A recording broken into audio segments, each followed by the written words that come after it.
Halo pemirsa Sinpo TV dimanapun Anda berada. Jumpa lagi dengan saya Patricia Andreas dalam program yang akan membahas berbagai motivasi dan juga inspirasi bersama para inspirator yang handal dan profesional. Inilah Inspirakes, inspirasi tanpa batas. 30 menit ke depan kita akan membahas banyak sekali motivasi dan juga inspirasi yang bermanfaat untuk kita semuanya. Di episode kali ini pemirsa kita akan membahas topik mengenai basic sales concept personal development in AI era. Dan di studio Sinpo TV sudah hadir nih seorang selling therapist master dan personal development coach. Inilah Coach Mindiarto. Hai Coach Mindiarto. Hai lagi Patricia. Apa kabar Coach Min? Selalu harus dibuat baik. Selalu harus dibuat baik ya. Sehat terus ya Coach ya. Penting. Dan menarik sekali hari ini kita akan membahas tentang personal development.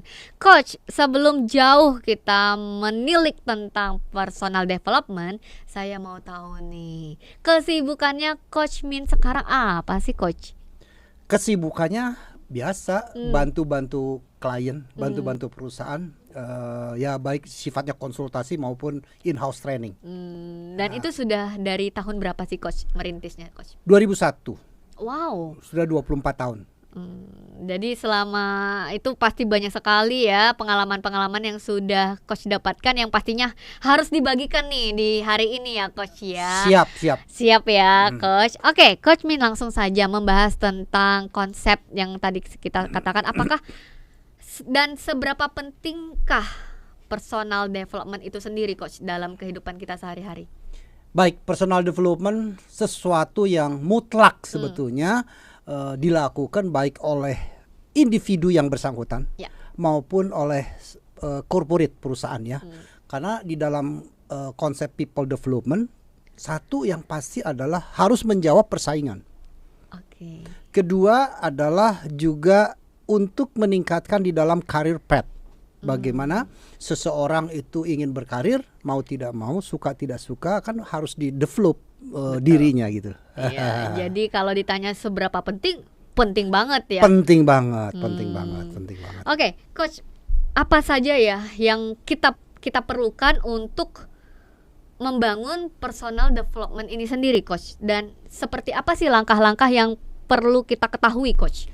Baik, di dalam tentunya kalau kita bicara dalam aspek corporate ya, yang bertindak di corporate, kemudian akan turun menjadi departemental dan ujung-ujungnya adalah kepada pribadi-pribadi yang dituju gitu ya. Nah, pertama adalah perusahaan harus memiliki sebuah konsep yang jelas. Ya, konsep apa? Konsep di dalam people development. Nah, dari konsep ini kemudian turun menjadi sebuah strategi. Ya, strategi apa yang akan dilakukan. Dari strategi tersebut eksekusinya adalah action and resultnya seperti apa. Dan kemudian tentunya ketika menjadi sebuah eksekusi tersebut, jangan lupa ada monitoring and evaluation. Apakah strateginya sudah benar, apakah konsepnya sudah baik, apakah actionnya sudah benar. Nah, itu diukur tentunya oleh yang disebut dengan monitoring dan evaluasi. Biasanya perusahaan melihatnya adalah disebut KPI. Nah, sebelum kita melanjut tentang KPI, action yang seperti apa sih Coach? Contohnya yang perlu kita terapkan Coach? Gini, action itu akan terjadi ketika strategi dan konsepnya sudah matang. Ya, maka ketika contohnya konsepnya kita ingin membuat sebuah orang itu menuju kepada posisi tertentu. Nah, konsepnya apa? Apakah konsepnya sifatnya short term, long term? Nah, ketika bicara short term, apa yang harus dilakukan? Apakah internal training ataupun external training gitu ya, strateginya. Nah, actionnya apa? Nah, kalau internal training dilakukan oleh pimpinan atau departemen tertentu atau departemen terkait. Kalau itu, kalau eksternal siapa? Ya bisa memanggil pakar-pakar di luar gitu. Yang profesional ya. Di bidangnya sesuai dengan tujuannya. Karena karir seseorang ingin dikembangkan ke arah mana? Ada yang sifatnya adalah ingin naik ke atas, maka ada kompetensi tambahan yang perlu ditambahkan, dilengkapi, atau hanya sebagai pengayaan saja untuk mendiping lebih dalam pemahamannya gitu. Perdalam ya Coach ya. Selain action tadi berarti ada prosesnya ya Coach ya. Sebelum akhirnya kita menilik atau mengambil suatu hasilnya ya Coach ya. Proses seperti apa Coach maksudnya di sini? Begini, ketika action itu akan dilakukan, Ya. maka strateginya yang tadi ya, awalnya strateginya. Nah, strateginya adalah kembali, apakah akan in-house atau internal atau oleh eksternal, atau mungkin bisa combine, butuh internal dan eksternal, itu contoh. Kedua adalah tindakan apa? Nah, kita harus cari sumbernya apa, materinya seperti apa, yang cocok dengan orang tersebut, sifatnya private atau bisa dengan rame-rame gitu ya. Kemudian dilakukannya di mana, ya, dan kapan, timingnya, durasinya berapa lama, kemudian anggaran yang akan diberikan, dianggarkan berapa banyak. Nah, ini semua akan menyangkut terhadap tindakan. Ya, contohnya ada ingin dilakukan karena efisiensi, dilakukan trainingnya di kantor aja deh. Supaya termotivasi tinggi, kita ingin outdoor deh gitu ya. Nah, ini kan semua biaya. Oke. Cost tersendiri pastinya ya, Yes, dan yes. tentunya kita harus pastikan sesuai budgeting atau tidak. Ya. betul. Oke, Coach, menarik membahas tentang personal development tersendiri itu, Coach. Apakah butuh adanya keterampilan ya untuk bisa menerapkan personal development ini, Coach? Pasti dibutuhkan. Pertama, yang pasti adalah pekerjaan top leaders, pekerjaan pimpinan adalah satu, membuat konsep yang jelas, ya, terukur. Biasanya menggunakan metode SMART, specific, measurable, accountable, kemudian responsible dan timingnya ya.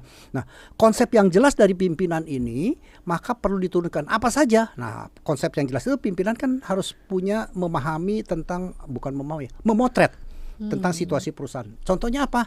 Ya 3C, saya sebutnya 3C. Apa aja 3C? Kompetensinya ada di mana, menuju kemana. Dan itu harus jelas semuanya ya, Jelas. Coach ya. Karena waktu pelatihan kan membutuhkan yang basic atau sudah advance contohnya ya. Nah. Oke, jadi kompetensinya dari mana, menuju kemana. C pertama. C kedua adalah kita harus tahu juga selain kompetensi, komitmen. Ya, komitmen dari karyawan yang dibidik atau departemen, termasuk komitmen perusahaan. Pingin training, ingin mengembangkan orang-orang, budget nggak ada.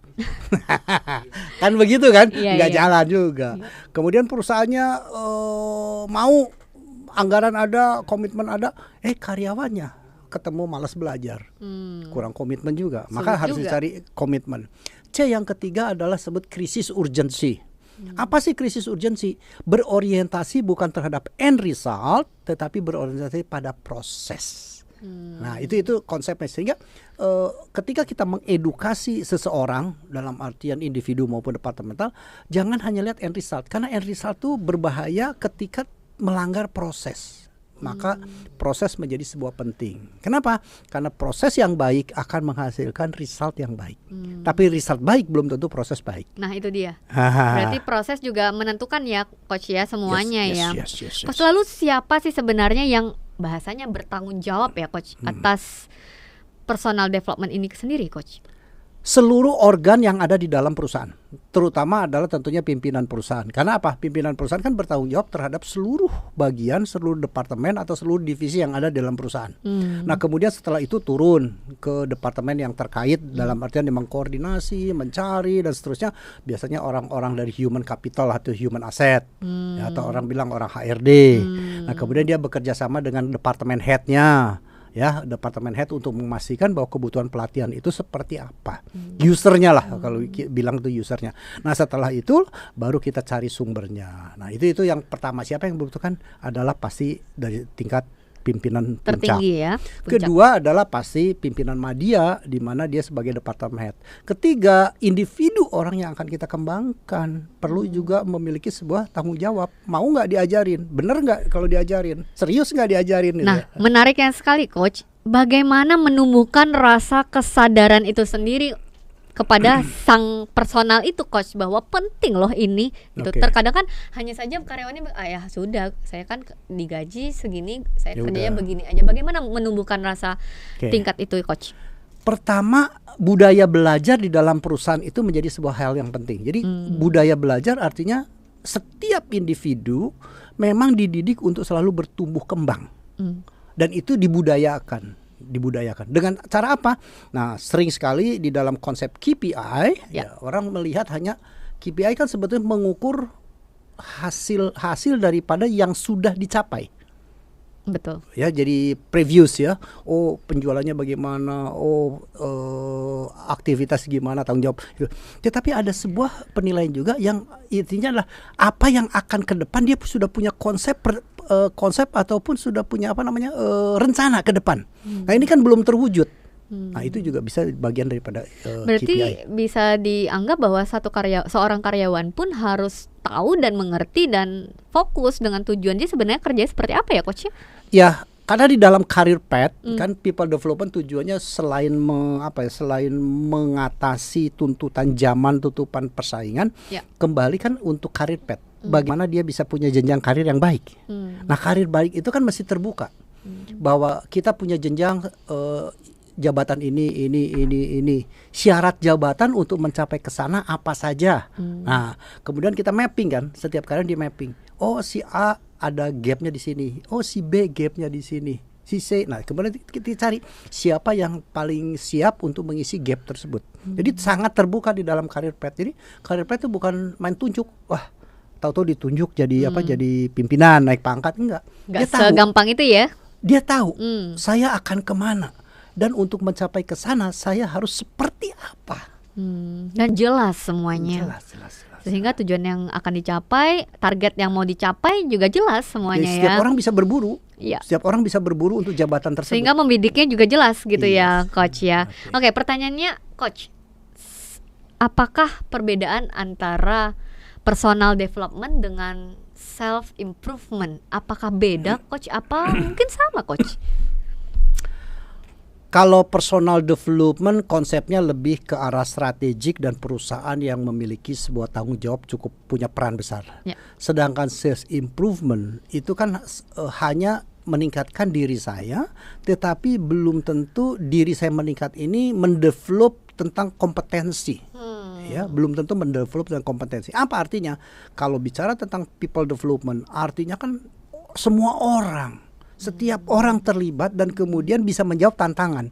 Kalau saya self improvement, saya meningkat tapi belum menjawab kebutuhan. Nah, itu menarik sekali ya. Berarti ada perbedaan antara personal development dan juga self improvement.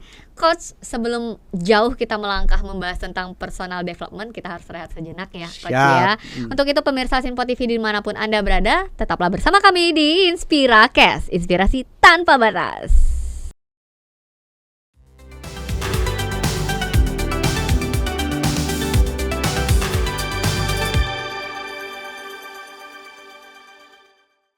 Kembali lagi di Inspiracast, inspirasi tanpa batas. Nah, masih bersama Coach Mindiarto ya, pakarnya ini ya tentang personal development.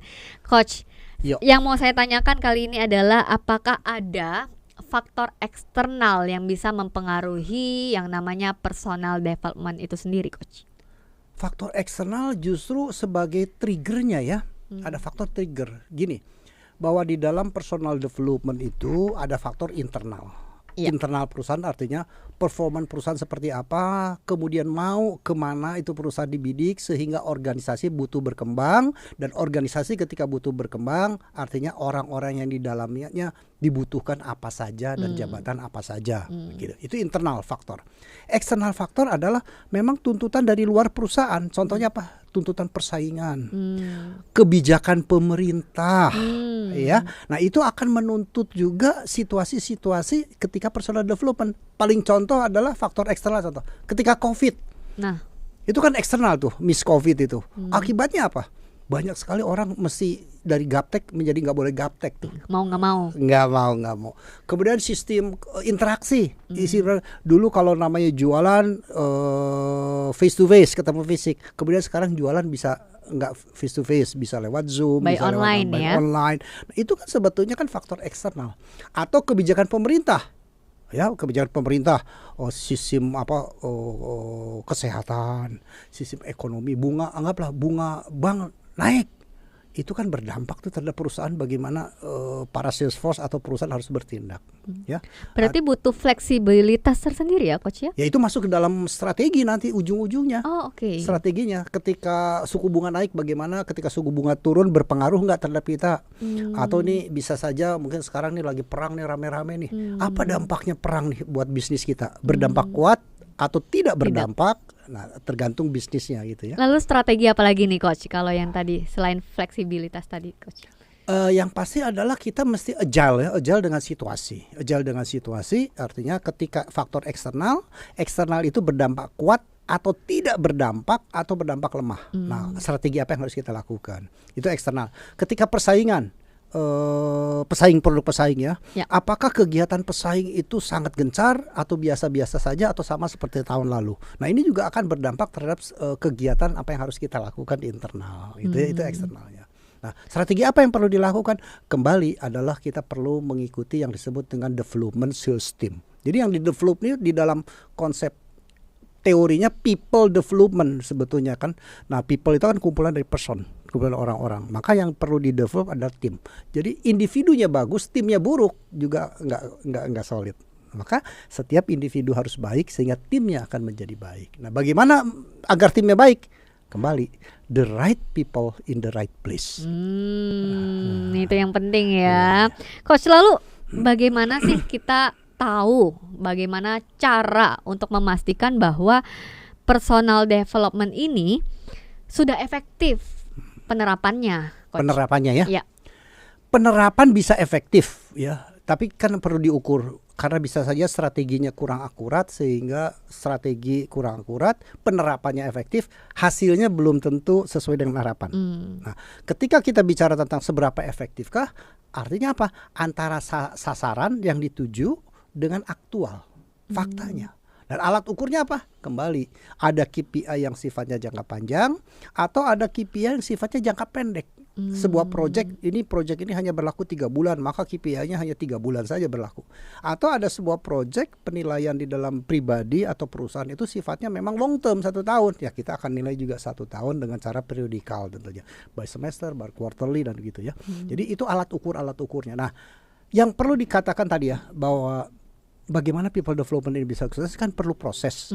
Nah, ketika kita bicara proses, maka KPI itu jangan dinilainya pada akhir daripada periode.